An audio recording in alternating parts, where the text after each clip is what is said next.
And thank you, the Bergen Energy Lab, for inviting me here to talk about a mouthful, as you see in the screen, what's new in the EU state aid for renewable energy projects. And I think having a presentation about this on these times that we're currently living now is a little bit difficult, but at the same time, for all the wrong reasons, we are reinforced on the importance of energy and the importance of renewable energy and energy transition and how vulnerable we are when it comes to energy supply and energy security in Europe, while at the same time we are on the verge of perhaps having to do something to try to foster public and private investment into new renewable energy projects. And this is a little bit of what I'm going to be talking today. So for those of you that are not familiar so much with energy and state aid, I'm going to have 5 very brief minutes on what state aid is to try to define it, give you some numbers on the relationship between state aid, which, to simplify it, make it easier for everybody, it's public funding that is given from the state to some activity. Typically, we will be talking about subsidies, but it's more than just subsidies. Then I want to talk a little bit of the basic rules that we have, and then I will try to focus a little bit on the new stuff. The new stuff are the new guidelines that were just issued in January in the European Union by the European Commission, and they have been adopted in the European Economic Agreement, or the EEA, which is the relevant one for Norway. So let me try to talk a little bit very briefly on this. We know that states have a lot of funding and have a lot of budget, and using money and printing money, it's bad because it creates inflation. At the same time, we would like to have the opportunity in policy to develop some particular initiatives or ideas or projects that could not be normally done in the case that we do not have any kind of public intervention. However, in principle, in the EU system and in the EEA system, governments are not free to simply dish away funding to different objectives that they would like to do. That will be contrary to the idea of a level playing field where everybody is on a same level when it comes to who are you doing activity with and what kind of economic activity is doing. Because the idea here is that in Europe, we would like to foster competition, and that competition be based on merit. So it is about who is the best, is the one that is going to build. And also we want to minimize the amount of public funding that is spent on certain activities. However, as I mentioned before, this is not always possible. Sometimes we will have specific areas in which the state will need to intervene. These are typically what economists will call, and I know there's a couple of you here that might say to me, you're an idiot, you know what you're talking about. Probably you're right. But these are sometimes called market failures, in which we know that private markets cannot deliver the optimal amount of activity because no one else will do it, because you will not do an activity because it's unprofitable. So for example, healthcare, when it's public, that is highly subsidized because we think that everyone should have a right to it. But if you were to do it on a private basis, perhaps some people will not be able to receive healthcare. And therefore the state intervenes and gives you some kind of service. In the case of state aid, what we see is that the state wants to promote certain kind of activity, and by promoting certain kind of activity to promote a value or a goal that is desired, you will be pushing for some public funding. One example of it is mitigation of climate change. It's a requirement that we have based on the Paris Agreement, but also on Norwegian law, but also on European law, as well as it comes to sustainable energy, which is what I'm going to be talking most of the time here. As well, public support can help to develop new technology because we use funding to create R&D, and this is not particularly groundbreaking, but it's something that we have been doing quite a lot. In Norway, we have an entity that is called Innova that it basically does this. They fund novel creative ideas through public funding. However, as I mentioned before, state aid in principle is not allowed on European law and also European Economic Area law. So it will be the EØS-avtale for those of you that are Norwegian and that are not lawyers. And basically we have two rules that says that you cannot give aid, and aid can only be granted if it is approved. And then we have a definition of what it is. The idea here is that benefits that are given to the state to an entity, which the technical term that we use is an undertaking. So that will be an entity that conducts some kind of economic activity. It could be private, it could be public, but it doesn't really matter if it's private or public. What it matters here is that it's conducting an economic activity will receive a benefit coming from the state. This could be a cash injection, so you're giving a grant. This could be a reduction on taxes. This could be a guarantee that you're receiving to make easier the bankability of an activity, and so on and so forth. And aid will happen, and it will be therefore that you need to say that you're giving aid when you have state resource. So the state is giving you something, in this case, let's say funding for producing renewable energy based on a feed-in tariff, or you will pay for a new kind of nuclear reactor in France for the infrastructure. Then that will be a state resource. The second one is it gives you an advantage that someone else does not have. In this case, it's pretty clear. It is that you get funding from someone else. The measure must be also selective in the sense that it has to target a particular entity. If it targets everybody, then we're not talking about state aid. It's not problematic because you're not making any kind of distinctions on people. And the last one is that aid is problematic if it creates distortion between countries. For example, a country that is developing offshore wind, like Denmark, giving a lot of subsidies versus a country that is also developing offshore wind but is not giving subsidies, like, for example, Germany or the Netherlands or Sweden. Okay? So not all aid is prohibited, but in principle, most aid is going to be prohibited, and it is definitely prohibited if you have not notified it, unless there are some exceptions, and we will talk very briefly about it. But you need to tell to the authorities, in this case will be the European Commission or the EFTA Surveillance Authority, that you're giving an aid. You know this is an aid, but you think it is good.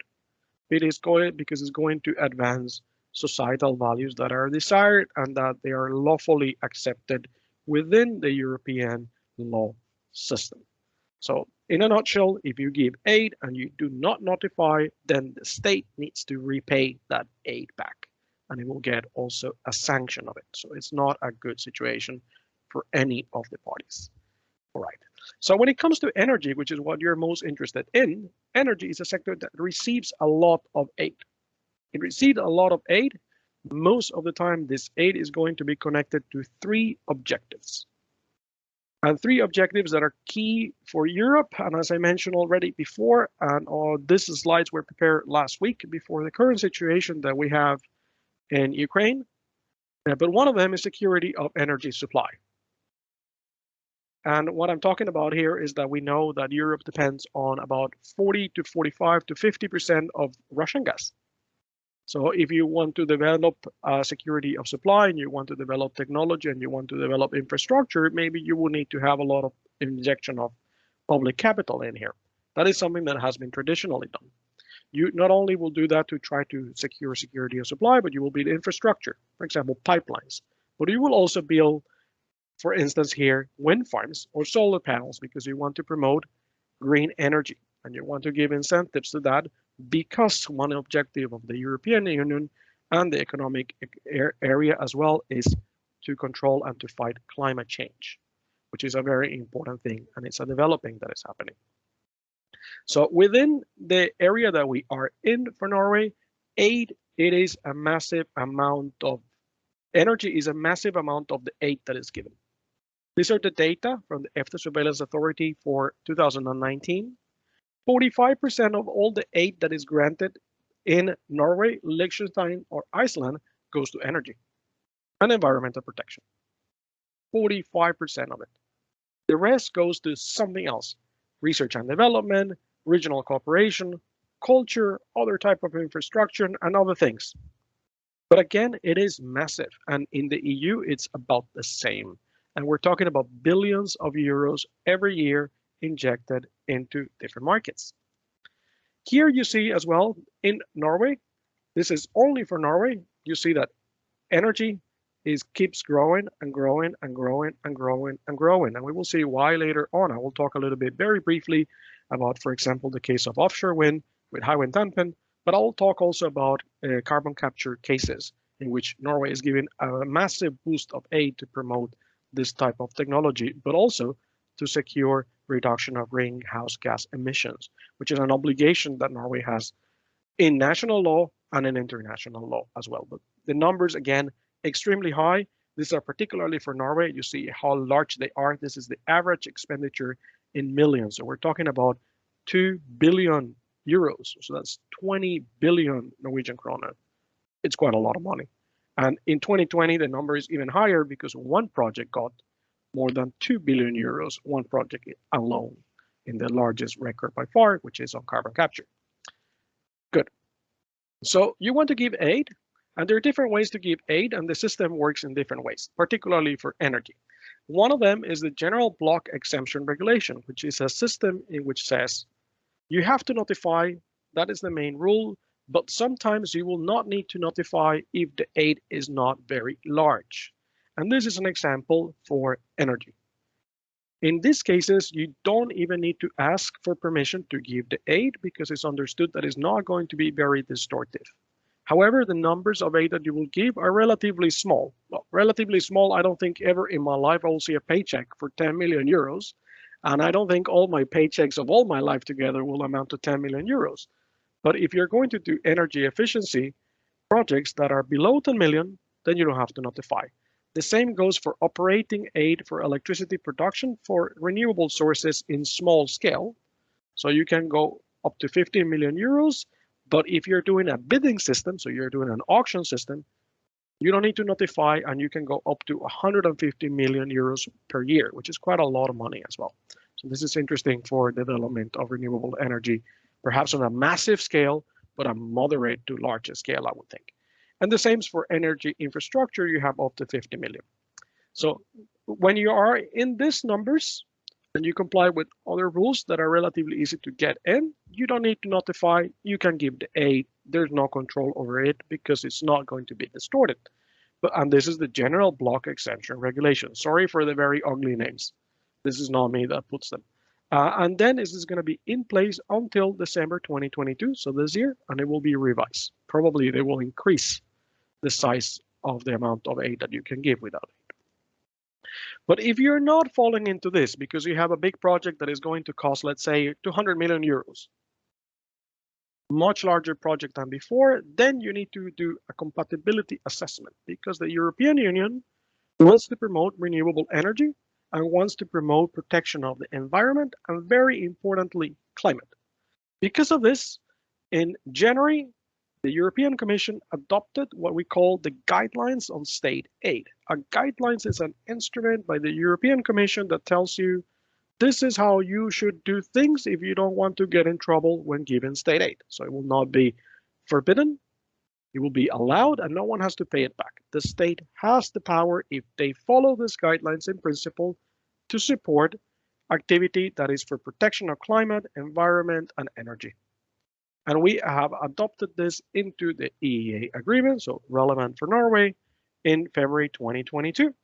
It applies for bigger projects than the ones we had before. And there are two important things about these new guidelines. So the first one is a new word that did not exist in 2014 because it's a revision of guidelines that we had in 2014, and that one is climate. Very important. So we see that state aid should be used to try to tackle issues of climate change. It is very important, it's a clear objective. You maybe had heard it before. There's something that is called the Green Deal, and you maybe have heard of something else from the European Commission that is called Fit for 55.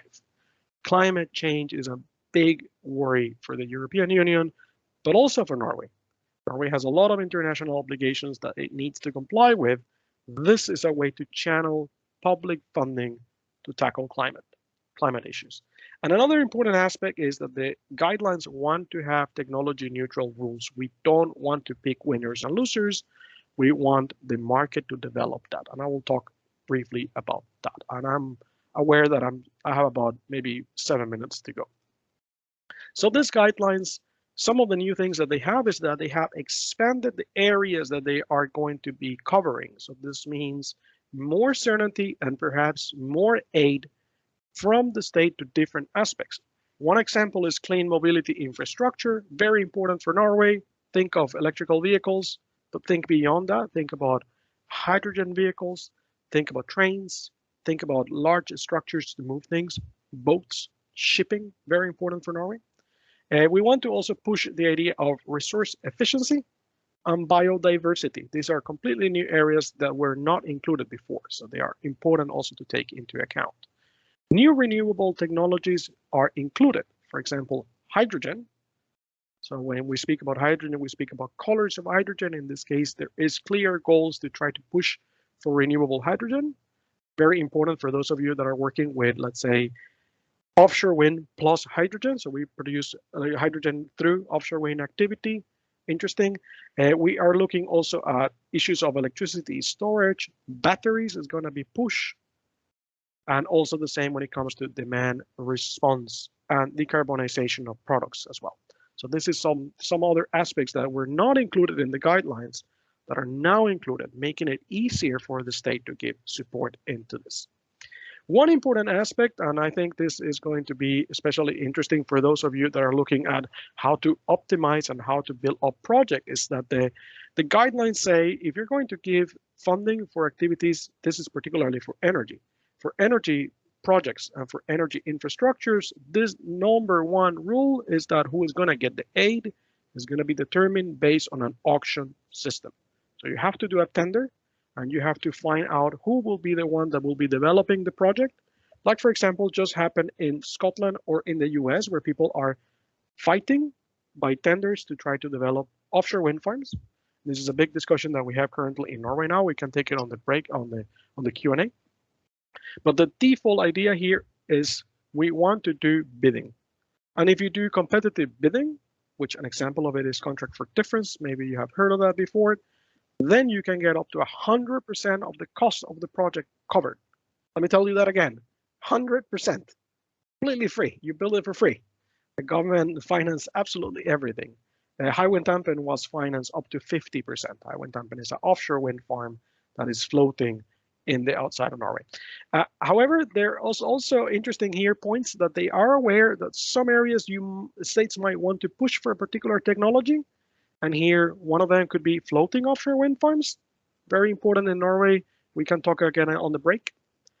Interestingly, and I think this Macron has a lot to say, but I think Macron is being proven perhaps right in the last few days. Renewable energy needs to be pushed. However, nuclear is not included here. But what I'm saying is Macron might be winning the battle because this might be reviewed, but it's not going to be reviewed now. The guidelines are here, but we will see that what's going to happen with nuclear later on. And what is important is that the guidelines are also telling us that there's more room to grant aid for industrial decarbonization, particularly electrification, a very tough topic in Norway when it comes to electrifying, for example, the Norwegian continental shelf, or electrifying a lot of very heavy industry in the country. One important aspect is that the guidelines are telling you very clearly, we don't want subsidization of fossil fuels. It's being phased out and we're not going to allow it. We're going to be prohibiting aid that involves coal, diesel, lignite, oil, peat, and oil and shale. So this is also very clear. We don't want this. However, the guidelines do leave investment for gas. Gas, it is there, as long as it is seen as a bridge. And this is a little bit complicated to identify what does that mean, because what they want to make sure is that you don't create a lock-in effect for renewables. But the guidelines are allowing for gas to be promoted with public funding. And I'm wondering, is this good news for Norway? Much more now with the unfortunate situation that is taking place in Ukraine. Just leave that for a little bit of discussion perhaps later on. I have 5 more minutes to go, and I think I'm going to be on time. So when you're doing all of this and you have these guidelines, the guidelines are going to make a test. They're going to balance different aspects, and this is what you will need to do to make sure that if you want to have a project of energy, in this case, that is chosen competitively, and you're going to give, let's say, 80% of the project for the production of offshore wind in the outside of Norway, 120 kilometers from Bergen, that's probably going to be Utsira Nord, if I'm not mistaken, then you still need to assess that project. And this is what the EFTA Surveillance Authority is going to be done. This is interesting for lawyers, very boring for everybody else. So I'm going to be quick, but you have to follow this kind of like checklist, and you need to make sure that all of this sticks. If one of them does not click, then the aid will not be given. So just very quickly, give you an examples on how this has happened in Norway in the last years before the new guidelines, but the new guidelines are inspired in guidelines from 2014. It's just showing that it's possible to do some of them. One example that I've written a little bit and I've spoken before is Hywind Tampen. So Hywind Tampen is the first medium-sized offshore wind farm that floats. The first of that size that is able to be floating. That's something that is impressive. It is 11 turbines. Something very impressive too, if you ask me, is that is the first one ever in the world to be connected to an oil and gas field. Actually, to two oil and gas platforms. So what they're doing is through wind farms, they are powering up oil and gas platforms. And this was approved in 2019. And the Norwegian government gave to Equinor around 230 million euros. So that is will be 2.5 billion Norwegian kroner at the time, which is quite a lot of substantial money. And if you remember this slide where I spoke about the GBER, I said if it's more than 150 million, forget it. They needed to do a full-fledged analysis of this, but it was approved. In a way, the question is here, will this be approved under the new guidelines? Because it's creating a lock-in effect on oil and gas activity, which we know is not allowed. At the same time, it's developing infrastructure. So can we have this in the current situation? That's something quite interesting to discuss, and I don't have very readily available answers.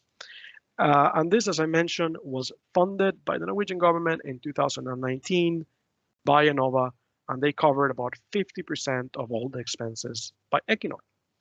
Another last example of things that have happened in Norway is that we have had two cases related to carbon capture, use, and storage, and also hydrogen. And one of these ones is the biggest ever, which is this one here, is the biggest ever aid given in Norway. And we are talking about 2 billion euros. Let me say that again. 2 billion euros from the state to push carbon capture storage. Very large project that is up and running and is one of the leaders here. So what we see is that I think in the future, and this is probably something that we will discuss in the break, and this is my last comment here before finishing, is Norway is on a very interesting situation at the moment. We want to develop a lot of offshore wind activity. There's a lot of people also wanting to do hydrogen. Is the state going to come in and pitch in and do some kind of support? There are mixed signals. We have heard that sometimes we think that there will not be support. Some other times we think that there will be support.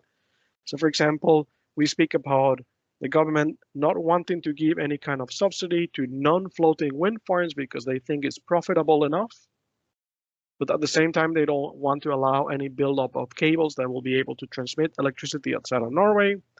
Creates very different incentives for builders. Then you wonder, well, what happens if you're going to try to build up technology and expertise in floating wind farms? Are you going to be subsidizing that? How are you going to be subsidizing it? Will you be doing tenders? Will you not be doing tenders? And this is some of the many different aspects that are currently being negotiated as we discuss at this exact moment how the tenders and how the licensing of offshore wind farms is going to be done, because we are still waiting for the government to give us a clearance on this. And this is just with offshore wind. The same can be said, for example, for hydrogen. The same can be said for carbon capture and storage. So with that, I want to say thank you very much for listening. I hope this has been a quick and somewhat clear introduction to an interesting topic.